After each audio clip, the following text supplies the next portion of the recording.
your mask. I might need that. Yeah. Hello, Michigan. It's good to be back. It really is. And John, thank you for that introduction.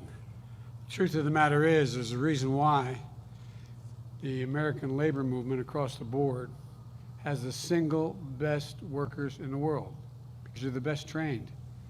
I wish the American people understood how much serious training goes into being a union worker. I really mean it.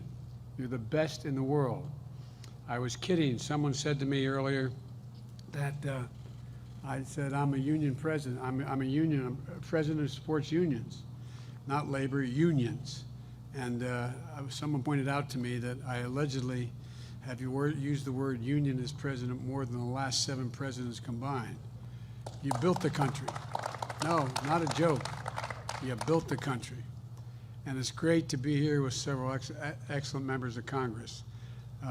Lisa Slotkin, Alyssa, you don't want to screw around with her. She's an intelligence officer as well, so she's forgotten more than most of you know. But thanks for riding out with me, and thanks for the advice you've given me, and I mean that sincerely, and how we're going to make sure that everything we do here is paid for, and not a single penny raised in taxes of anybody making under 400 grand. And Debbie, you're the best in the world. You and John have been so friends of mine. You've been for so long. You've stepped in and taken over in a way that I think had to be both emotionally difficult, but you've done an incredible job. And I consider you one of my great friends. Thank you. And Dan, you're okay, Dan.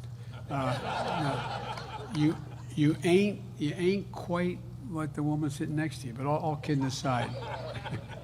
Dan, you've done a great I mean, I really mean it. You're always there for everything to support your constituents, and you understand what I'm going to talk about a little bit later. The way we built this country is from the bottom up and the middle out, not from the top down, and you get it. And Andy, as my dad would say, you got good blood, kid. Thank you for what you're doing. Thank you for stepping in, and thank you for the great job you do.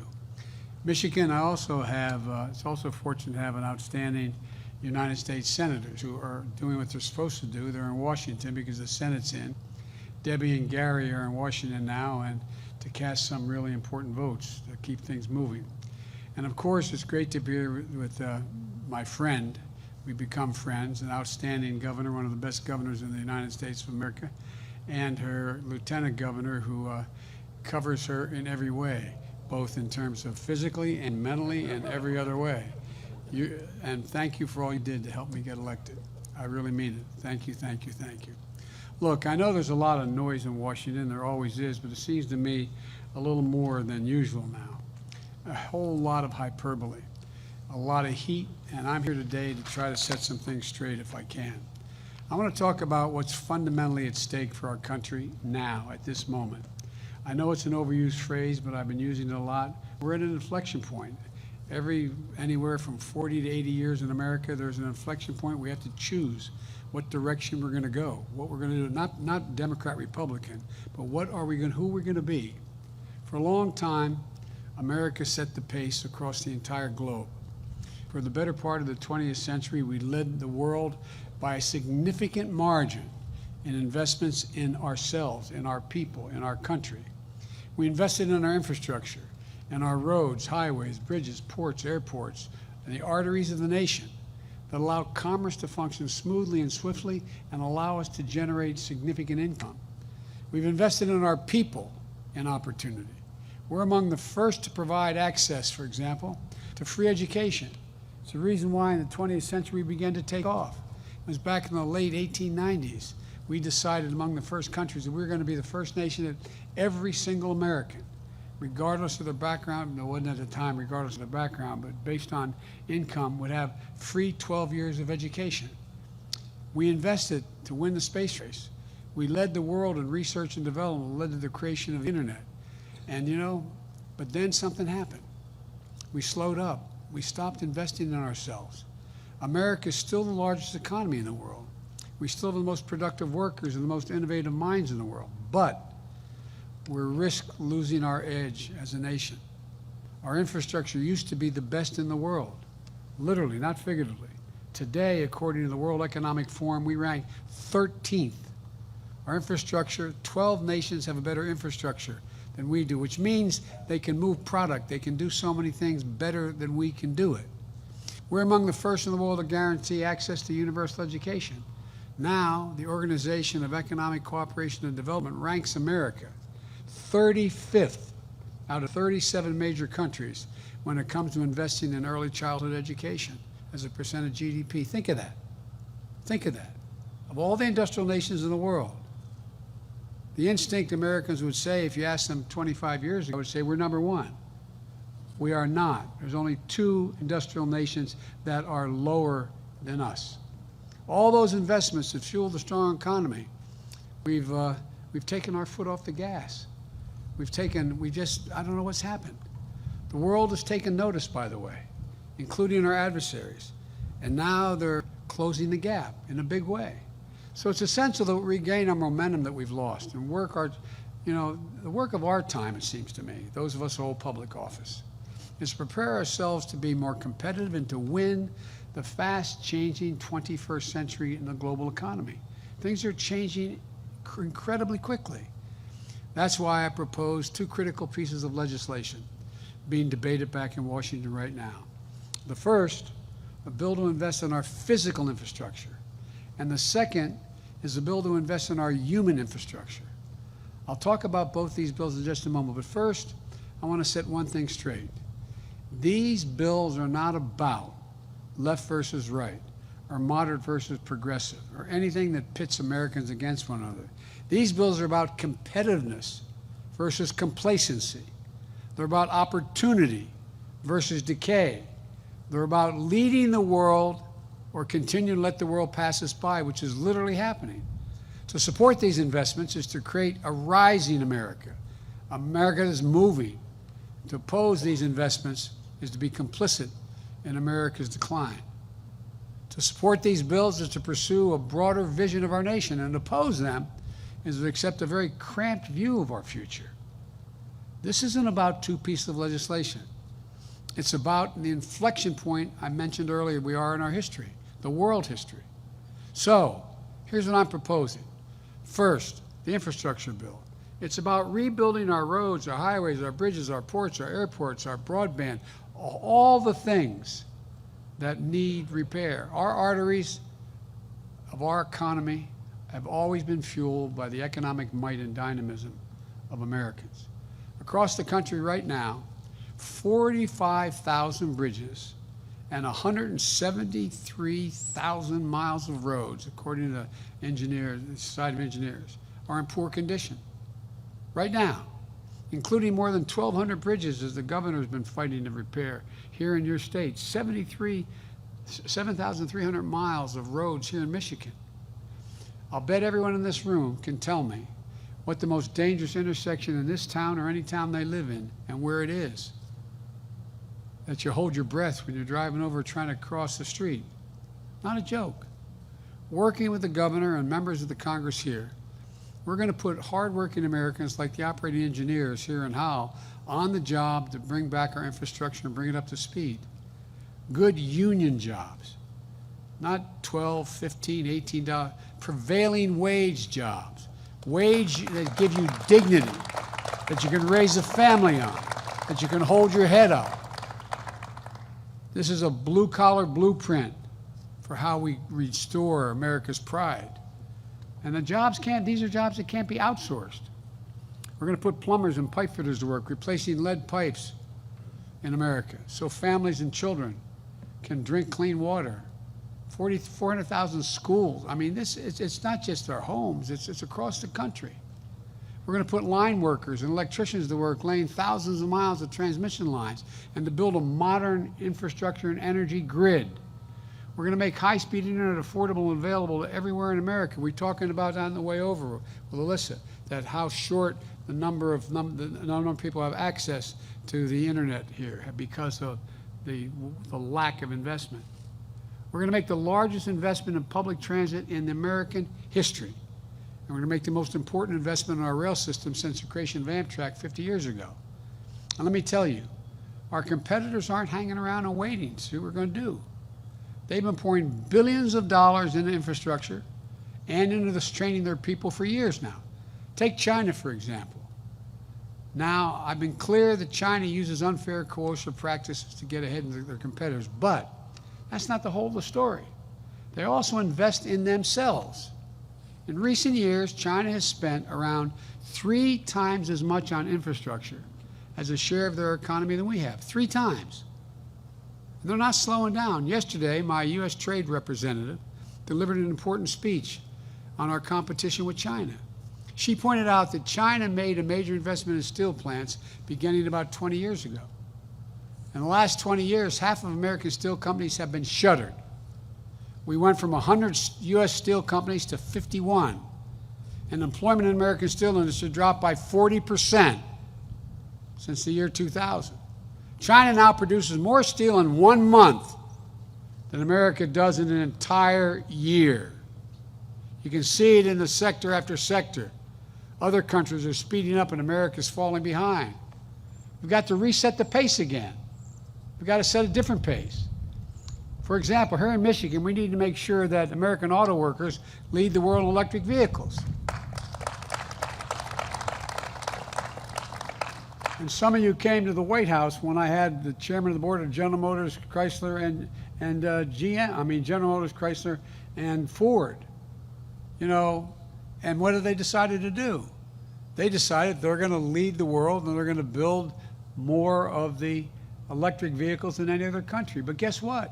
China's not waiting around. They manufacture more than twice as many electric vehicles as we have over the last decade. They control more than 75% of the battery market. And they're poised to invest another $14 billion in charging capacity now in their country. Back in May, I had the chance to tour Ford's new state-of-the-art facility in Dearborn, where union workers are building the first ever all-electric Ford F-150. I got to drive that sucker. It's quick, 0 to 60 in 4.1 seconds. And it's a big boy. It's a big one. Months later, I hosted the big 3 automakers at the White House, where the Ford 150 was joined by the GMC Hummer and the Jeep Wagoneer, all going electric, all in partnership with the UAW. The whole world knows that the future of the auto industry is electric. We need to make sure America builds that future instead of falling behind. We should build those vehicles and the batteries to get them here in the United States of America. That's what we should build here in the state of Michigan. I want those jobs, and no, I really mean it. I want those jobs here in Michigan, not halfway around the globe. That's what my plan will do. The infrastructure bill will put in motion the union workers on the job installing national network of hundreds of thousands of charging stations along our roads and highways and communities, over 500,000 of them. And by the way, parenthetically, when you build a charging station, it's like back in the day when my grandpa worked for the American Oil Company back in the turn of in the 1920 in that area. They went from state to state convincing people that they allowed them to put 20,000 gallons of gasoline under the ground. They didn't want them around. But guess what happened? Everything builds up around them. You put these charging stations along there, how are you going to see a significant economic development go well beyond the charging station? And the Build Back Better plan will boost our manufacturing capacity, investing in new and retool facilities that employ American workers with good wages and benefits.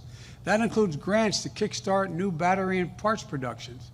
That purchasing incentives for families to buy clean, union-made vehicles like the ones championed by Debbie and Dan and the Senate and the House.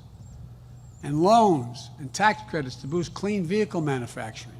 Look, these are the kinds of investments that get America back in the game and give our workers a chance. My plan also makes historic investments in clean energy, including tax credits, to help people do things like weatherize their homes, install solar panels, develop clean energy products, to help businesses produce more clean energy. All told, this project will save literally hundreds of millions of barrels of oil on a yearly basis. Not a joke. These credits, those credits could cut the cost of installing the rooftop solar by about 30%, helping families cut their utility bills and helping the country cut its emissions. My infrastructure bill will put Americans to work in long overdue national environmental cleanups. I want a Job Corps, just like Roosevelt had a Job Corps, but an environmental Job Corps of over 1.6 million people. That means good jobs at prevailing wages, capping hundreds of thousands of abandoned oil wells. You know, we have thousands and thousands of abandoned oil wells and gas wells and methane leaks. Well, guess what? The miners and the people who dug those wells, they'll get paid the same amount of money to cap them now. It's going to help us meet the moment of the climate crisis and do away with, it's going to create good jobs, make us more economically competitive. Folks, here in Michigan, you all know the cost of extreme weather. All remember the flooding this summer that shut down parts of I-96, the power outages and the tornado warnings. They're costing your state billions of dollars. Nationally, last year, because of extreme weather, cost America $99 billion. 99 billion taxpayers' dollars. I went all over the country. I went out west to the fires. More is burned down in the Northwest than the entire state of New Jersey. That's how much we've lost. You see what's happened with the droughts that are out there. You see reservoirs that are down 30, 40, 50 feet. You're worried about the cooling down. You're worried about whether you're going to have what the Colorado River is going to do. This is a big deal. This is gigantic. And we're not going to ease up. We're not going to ease up in any of this. We have to invest in resilience. Resilience. You saw Texas, their entire power grid went down because they had no resilience, the ability to build back and build things stronger. Why a lot of those fires in the far west? And because guess what? It's a hell of a lot safer to have those wires underground, not being knocked down by high winds and tornadoes and the like, causing fires. Look, we haven't passed a major infrastructure bill for decades in this country. It used to be a normal thing to do. It used to be a bipartisan thing to do. If we get this done, we're going to breathe new life into our economy and our workers, and we're going to breathe cleaner air. Economists left, right, and center agree. Early this year, Wall Street, not some liberal think tank, Wall Street and a Wall Street outfit called Moody's projected that the investments in these bills could help our economy create an additional 2 million jobs per year, every year, 2 million per year. That's going to be transformative. And here's the deal. The jobs in my plan are people who too often felt left behind and were left behind, left out. 90% of the jobs in this bill, these bills, in my infrastructure plan, don't require a 4-year college degree. We need to get this done. But it isn't enough just to invest in our physical infrastructure. We're going to lead the world like we used to. If we're going to do that, we have to also invest in our people, like you do right here in training, this training facility. That's why my second bill, the Build Back Better plan, that's what it does. Take education, for example. When America said everyone is entitled to 12 years of free public education, universal, a century ago, it gave us the best educated, best prepared workforce in the world. That was one of the reasons why America began to grow so rapidly. It's a big part of why we led the world the bulk of the 20th century. But guess what? If we're going to put together a committee today, like they did in 1898, I think it was, and we were going to invent a public education system, is there any chance we'd say that we thought 12 years was enough in the 21st century? Just 12 years? I don't think so. Study after study shows that the earlier our children begin to learn in school, not daycare, the better for themselves, for their families, no matter what the background they come from, no matter what their background.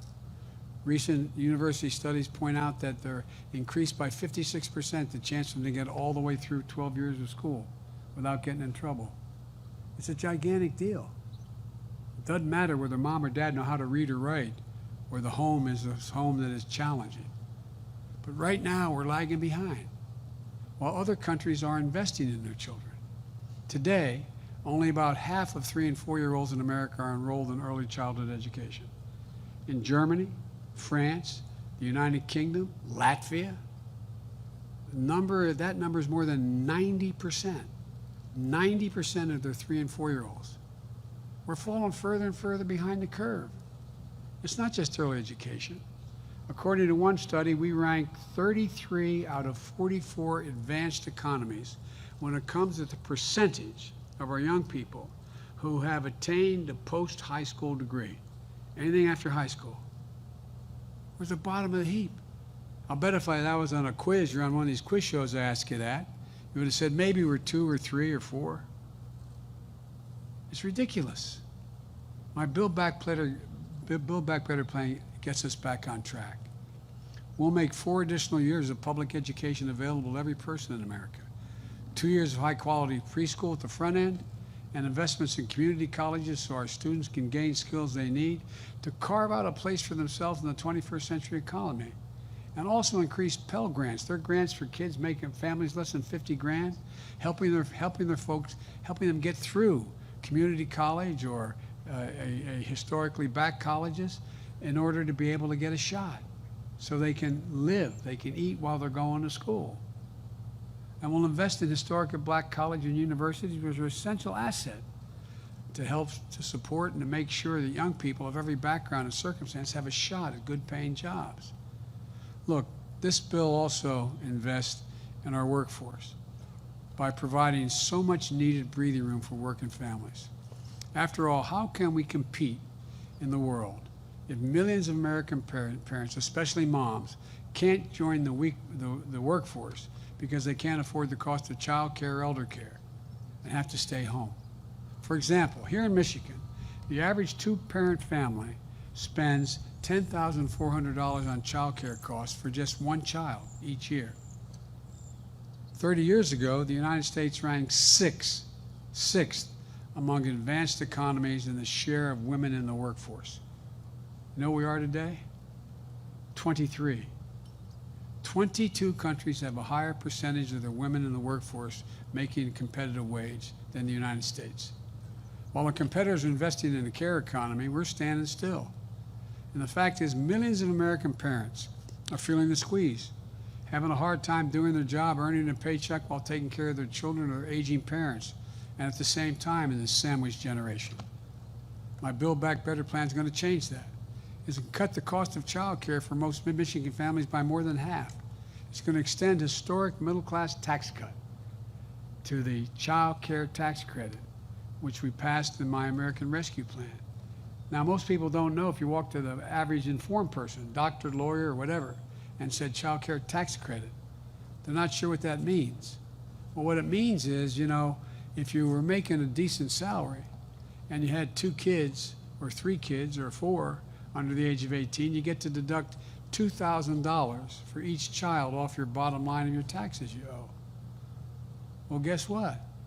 If you're making $15 an hour, you don't have any taxes to pay like that. So guess what? You got nothing. Zero. No help.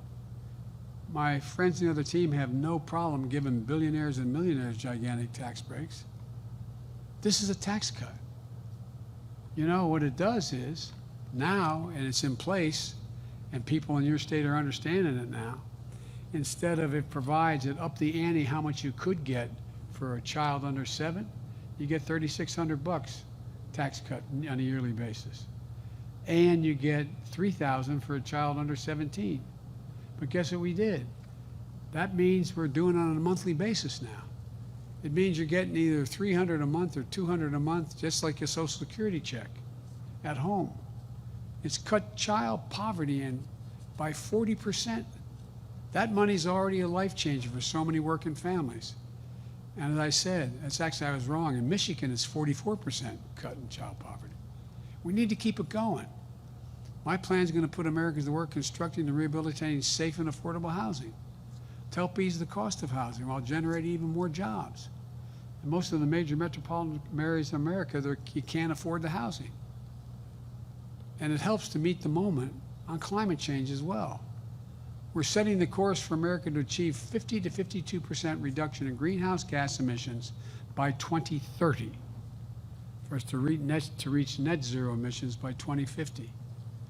This bill helps us get there in a way that creates good jobs, makes us global leaders of fast-growing clean energy industries like electric vehicles, solar and wind power, battery power. The bottom line is this: when we give working families a break, we're not just raising their quality of life, we're putting parents in a position to earn a paycheck. We're also positioning our country to compete in the world. That's what these bills are all about. If you want proof, just come to this training facility. This is where hard-working folks come to learn how to operate road graders and so much more. Where workers use virtual reality to master operating a crane. They learn how to deal with drones, to look underneath bridges and so on. Where young people in Michigan show up and emerge as expert technicians, engineers, heavy equipment operators. They leave here with a shot at something great, a union job with good wages and benefits that allow them to maintain their dignity and their pride. It's a ticket to the middle class. This is where the economy starts, with you, your skills, your dreams, and your limitless potential. The only thing we've been missing is the will from Washington to finally build an economy around you, an economy that gives you and your family a fighting chance to get ahead, gives our country a fighting chance to compete with the rest of the world. We can't get here thinking small. We have to think big. Let me be clear. We need to prepare for 10 years down the line. That's what these bills do. Both these bills spend out over 10 years, not in the first year. So if you take the infrastructure bill, folks, it's described as a $1.2 trillion bill. What that means is that of all those investments in road, bridges, high-speed internet, water, everything else, all of it would be less than 0.5% of our economy each year. And it's all paid for. And they don't increase the debt because they're paid for by asking the very wealthy to begin their pay their fair share. As a matter of fact, a significant portion of this plan cuts taxes for working people. And best of all, the cost of these bills in terms of adding to the deficit is zero. Zero. Zero. And I made a commitment when I wrote these when I was running. No one making under $400,000 a year will see a penny in their taxes go up. That's why in the infrastructure bill, there is no gas tax increase, because people making under $400,000 would have to pay more. It's simple. You're working here at this facility, your spouse is a teacher or a firefighter. There's no reason why, combined, why millionaires and billionaires in this country should be paying at a lower tax rate than you do. Hear me again now. A lower tax rate. A police officer, a teacher, a union crane operator, and a nurse, they paid a higher tax rate. A higher tax rate. The significant portion of the major corporations in America and the super wealthy. Look, it isn't right. Isn't it right that 55 of the largest corporations in America in this country, and I come from the corporate capital of the world, more corporations are incorporated in the state of Delaware than every other state combined. But you know how much those 55 companies, I could go on more than that, they made over $40 billion and they paid zero in federal income tax. Since the pandemic began, the number of billionaires, and I forget the exact number there are in America, have seen their wealth go up collectively by $1 trillion. $1 trillion. Isn't fair. It needs to change. Look, working folks understand that. That's why, despite the attacks and misinformation, my plan has overwhelming support in the polling data from the American people. They understand what's at stake. They understand that workers and families have a better shot. Americans have a better shot. I'm a capitalist. I think you should be able to go out and make $1 million or $1 billion, but just pay your fair share. Join the crowd, man. They know that this is about dignity and respect. It's about changing the paradigm so the economy works for you, not just for those at the very top. It's about building this economy from the bottom up and the middle out. That's what I've done my entire career. That's why I ran for president. As I said, I'm a capitalist.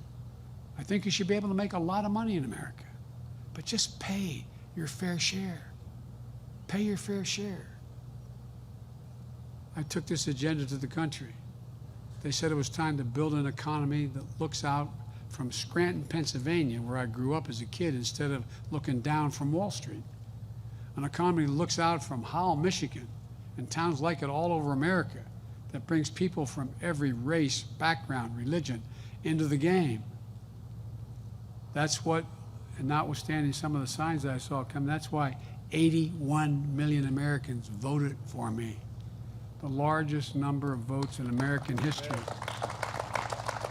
A clear majority were supported when they supported me.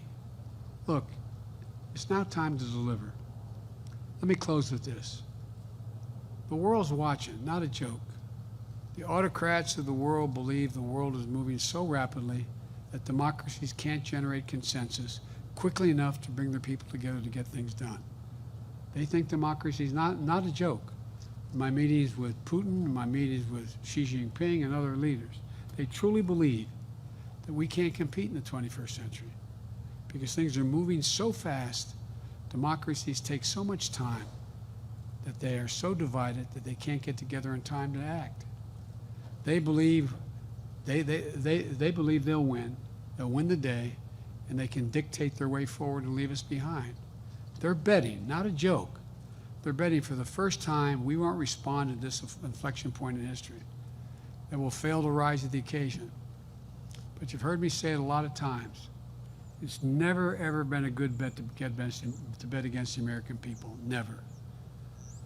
Look, just look back a little ways.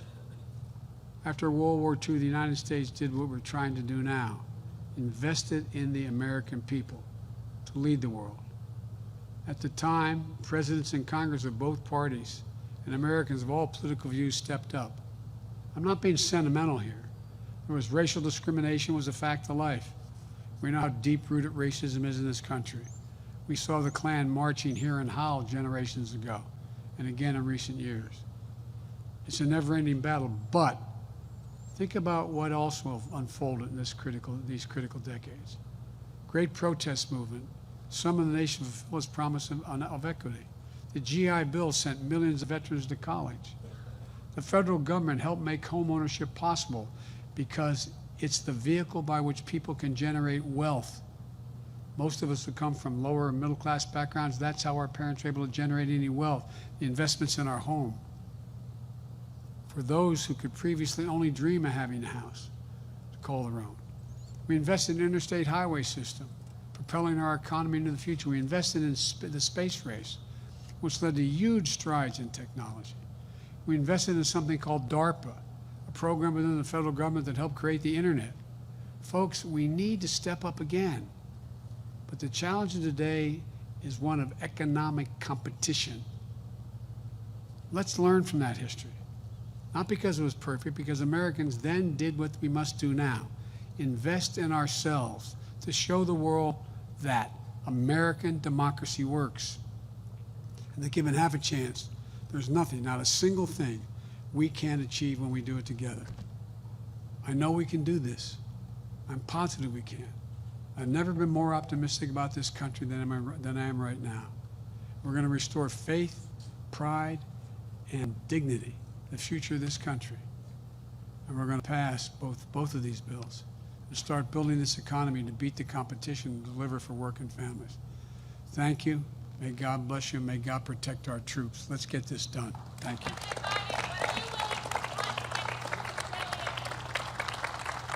Thank you.